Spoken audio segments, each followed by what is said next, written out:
Berarti mulai sekarang sakit ingat Allah. Kenapa logikanya? Yuk saya ajak berpikir logika. Ibu tahu di dalam tubuh ada yang namanya sel darah putih.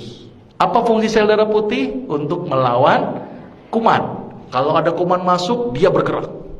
Kumannya banyak, dia membelah diri. Setelah mati itu kumannya, karena jumlahnya yang banyak dari sel darah putihnya bunuh diri sendiri.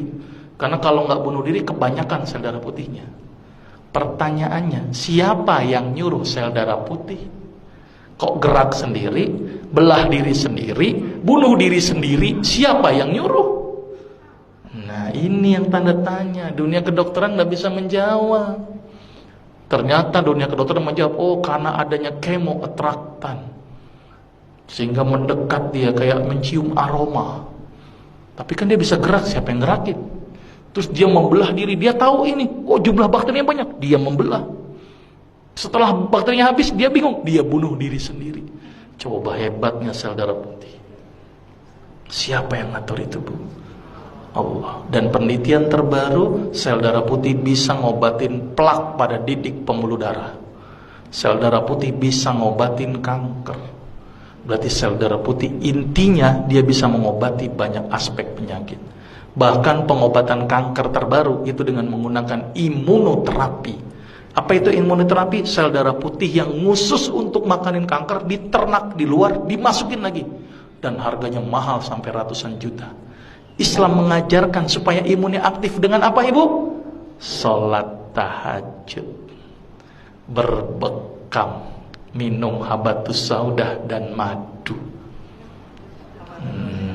Nah ini yang ngajarin siapa semuanya, Ibu? Rasul. Ini Ibu umat Nabi Muhammad atau bukan? Oke, berarti mulai sekarang rutinkan berbekam sebulan sekali. Rutinkan madu, ganti madu dengan gula, ganti dengan madu. Sirup ganti dengan madu. Karena kita umat Islam konsumsinya harus madu. Tapi umat Islam selalu dibikin stigma, hati-hati madu palsu. Tapi yang namanya sirup palsu nggak pernah hati-hati. Sirup jelas-jelas palsu diminum, coba. Madu yang belum tentu palsu apa nggak mau diminum. Ini kan aneh umat Islam, ternyata stigma itu yang bikin kita jauh dari madu. Padahal sepalsu-palsu madu lebih bagus daripada gula pasir dan sirup. Karena madu palsu nggak mungkin dibuat dari gula pasir, tekor. Coba tekornya lupa. Satu botol madu butuh berapa kilo gula pasir? Petaninya dibilang, saya kena, ini tambahin gula nggak? Dok, secara teori ekonomi aja nggak masuk buat saya, dok. Orang saya cuma naruh kotak, ngumpul sendiri itu madu. Ngapain saya tambahin gula? Jadi nggak mungkin pakai gula, Bu. Tekor buat petani.